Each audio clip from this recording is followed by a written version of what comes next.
Ley de delegación y decreto legislativo. Estas dos herramientas normativas de nuestro ordenamiento jurídico surgen precisamente debido al fenómeno de la legislación delegada.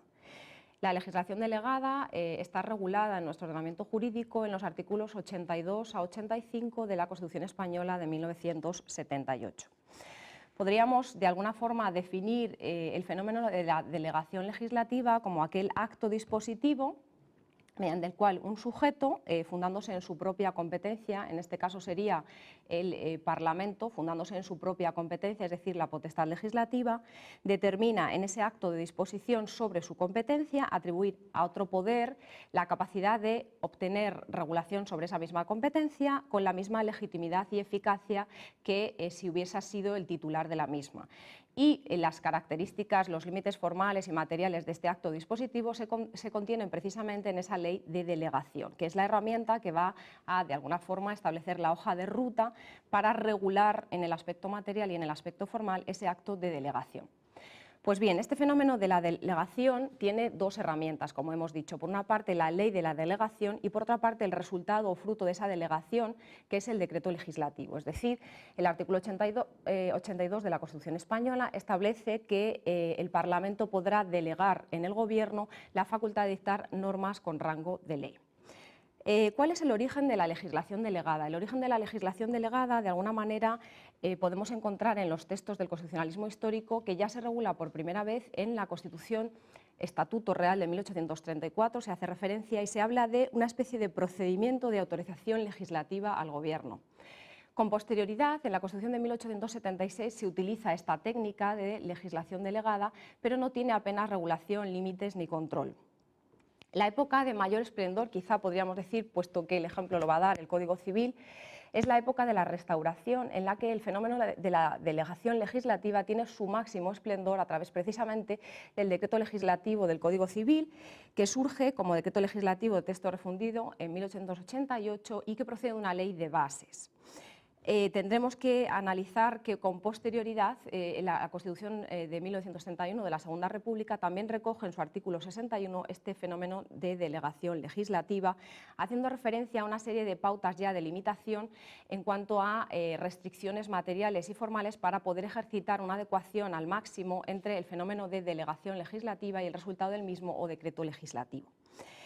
Posteriormente, en el periodo franquista, empiezan a regularse a través de otro tipo de leyes, límites materiales, principios, pautas para efectuar con mayor precisión y rigor el fenómeno de delegación legislativa. Y nos encontramos con la Ley de Régimen Jurídico de la Administración del Estado del año 1957, que regula también en el artículo 10 la posibilidad de elaborar este tipo de normas y establece la necesidad de que sean acordadas por el Consejo de Ministros y que exista un dictamen vinculante del Consejo de Estado sobre la conveniencia del contenido del decreto legislativo. Con posterioridad, la Ley General Tributaria también recoge esa ley de 1963 en su artículo 10 la posibilidad de elaborar decretos legislativos, si bien introduce un elemento importante, que será la doctrina que después recupera años más tarde el profesor Eduardo García de Enterría, que es aquella doctrina por la que la necesidad de un control que viene ya de épocas anteriores entre la adecuación del decreto legislativo y la ley de delegación debe plasmarse con cierto rigor. Y por tanto, aquellos decretos legislativos que excedan o que no respeten escrupulosamente el contenido de la ley de delegación, de alguna forma deberán degradarse a rango reglamentario y perder, por tanto, los privilegios de tener rango formal de ley. Esto es introducido, como digo, por ese artículo 11 de la Ley General Tributaria, pero se recupera con posterioridad también en la época franquista. A pesar de eso, tanto los artículos 51 como 52 de la Ley Orgánica del Estado en la época franquista, ley de 1967, es una época en la que se cometen muchísimos excesos a través del decreto legislativo y en la que, a pesar de los controles que existen regulados normativamente, el decreto muchas veces incumple el propio contenido de la ley de delegación. Tenemos dos sentencias importantes del Tribunal Supremo,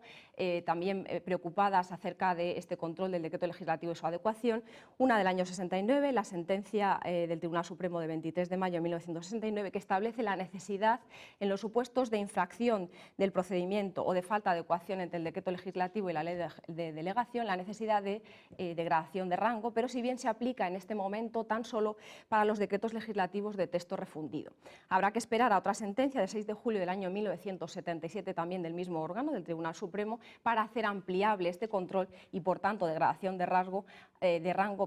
a los decretos legislativos también de texto articulado. Por otra parte, en relación a la regulación del decreto legislativo en la Constitución española, decíamos que son los artículos 82 a 85 los que se encargan de regular todo lo relativo al fenómeno de la delegación legislativa. Decíamos que el artículo 82 establece que las Cortes Generales podrán delegar en el Gobierno normas con rango de ley sin que puedan irrumpir en el contenido de las materias reservadas en el artículo anterior. Esto es el artículo 81, que tanto en su apartado primero como en su apartado segundo se refiere a la regulación de las leyes orgánicas. Es importante subrayar que se establece el rango de ley para este tipo de normas, es decir, el producto derivado de esa delegación legislativa y controlado formal y materialmente por la ley de delegación es el decreto legislativo, que obtiene automáticamente rango de ley y, por tanto, estará sometido en un control de constitucionalidad al Tribunal Constitucional. ¿Cuál es la tipología que presenta nuestro texto constitucional respecto de los diversos decretos legislativos? Tenemos dos tipos de decretos legislativos en función de la ley de delegación que los habilite. Si la ley de delegación es una ley de bases, tal como establece el artículo 82, apartado 4, el fenómeno decreto legislativo resultante será un fenómeno de texto articulado y, por tanto, un decreto legislativo que se ajuste a esa ley de bases parlamentaria, estableciendo, en primer lugar, el objeto y alcance de la delegación. Será una delegación, como veremos, expresa, tasada, concreta, que fije y que delimite los principios y los criterios sin que quepa ningún tipo de arbitrariedad por parte del desarrollo en el decreto legislativo gubernativo, y se prohíbe el carácter retroactivo de la misma.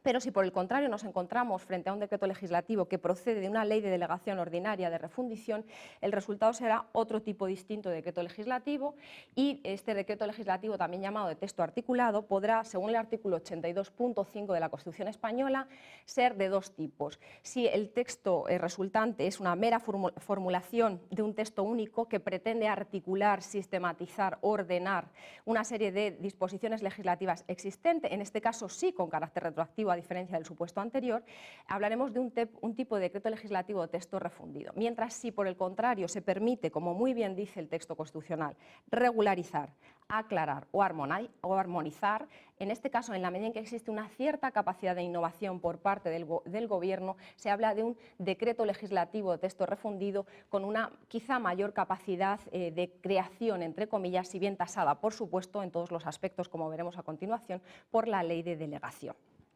Por último, se establece en el artículo 82.6 de la Constitución la posibilidad del control sobre el decreto legislativo resultante de esa ley de delegación. Se establece que, además del control ordinario por los tribunales, se podrán articular formas adicionales de control. Bien,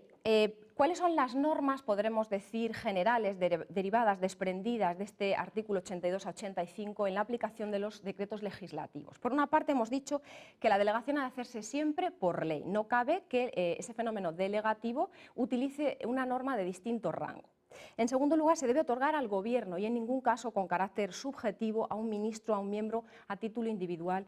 sino al Gobierno con carácter general. Se hará además sobre materias concretas, no cabe una delegación ambigua, indeterminada, imprecisa sobre un espectro de temas. La delegación deberá ser concreta y, por tanto, se establece de alguna forma esa acotación en la prohibición de las materias del artículo 81, pero si bien otras materias que están prohibidas y sobre las que no cabe delegación legislativa se infieren del propio articulado de la Constitución. Es el caso, por ejemplo, de la reforma de la Constitución, es el caso, por ejemplo, de la Ley de Presupuestos Generales del Estado, o es el caso, por ejemplo, del tema de los tratados internacionales, materias que, por supuesto, están vetadas para el desarrollo vía decreto legislativo. A su vez, la delegación ha de ser siempre expresa, no cabe inferirla, deducirla. Y, por último, ha de fijar un plazo, puesto que temporalmente debe estar perfectamente delimitada, cabiendo, por último, la posibilidad de revocación. Una vez que se ha elaborado esa ley de delegación y se ha abierto el plazo para que lleguemos al resultado final y, por tanto, a ese decreto legislativo, cabe o bien la revocación expresa, porque se considera por el Parlamento que esa ley de delegación que está aplicativa en ese momento debe derogarse, o bien porque tácitamente se comienza la tramitación formal con una ley del mismo contenido introducido en la ley de delegación. Bien, en cuanto a la elaboración y producción del decreto legislativo, no existe en nuestro ordenamiento jurídico de forma expresa una hoja de ruta o protocolo transformada en artículos, en ninguna norma, que nos dé las pautas de cómo elaborar un decreto legislativo. Sabemos que existen esas pautas materiales y formales, esas restricciones, esas características derivadas de los artículos que hemos descifrado de la Constitución, pero no existe, por el contrario, una ley concreta donde se regule cómo debe elaborarse el decreto legislativo. Y para eso debemos, de alguna forma, tratar de sistematizar algunos rasgos, algunas características que sí debe cumplir el decreto legislativo en su elaboración. Primero, se debe hacer referencia a la normativa, por tanto, de elaboración de las disposiciones generales del Gobierno. Sí que será obligatorio el dictamen del Consejo de Estado, tal como establece la propia Ley de Consejo de Estado, la Ley Orgánica 3/1980, que ha sido recientemente reformada por la Ley Orgánica 4/2011, y el artículo 21.1 de esta Ley Orgánica del Consejo de Estado establece como absolutamente inexcusable, puesto que de su no observancia derivará la inconstitucionalidad, el dictamen del Consejo de Estado. Además, el decreto legislativo exige una aprobación con carácter definitivo por parte del Gobierno reunido en Consejo de Ministros. Se someterá con posterioridad a la firma del Rey, según establece el artículo apartado F de la Constitución española, se publicará en el Boletín Oficial del Estado y además también vemos que en el artículo 28, apartado segundo de la Ley Orgánica del Tribunal Constitucional, se establece que no solamente está vetada toda la materia reserva de Ley Orgánica, artículo 81 de la Constitución, sino que tampoco el decreto legislativo podrá modificar o derogar una ley que está aprobada con esta naturaleza de ley orgánica. Pues bien, sentadas ya las características propias de elaboración del decreto legislativo y vista su tipología, resta sin más analizar el último de los aspectos en materia de delegación legislativa del producto de esa derivación de la ley de delegación, que, como ya llevamos diciendo, es el decreto legislativo. El control jurisdiccional de esa delegación legislativa. Decíamos que el artículo 82, apartado sexto, se refiere, sin perjuicio del control ordinario de los tribunales, a la posibilidad de formas adicionales de control. En primer lugar, y con carácter de norma con rango de ley, el decreto legislativo deberá ser sometido, por tanto, a un control de constitucionalidad que sabemos que ostenta con carácter exclusivo el Tribunal Constitucional. Cabe, en segundo lugar, un tipo de control parlamentario, tal como se desprende del artículo 153 del Reglamento del Congreso y, por tanto, se establece o habilita, según el tenor de dicho precepto, un plazo de un mes para que en este periodo se puedan presentar, o bien por los parlamentarios a título individual, o bien por los propios grupos, quejas en relación a la elaboración y el contenido del propio decreto legislativo.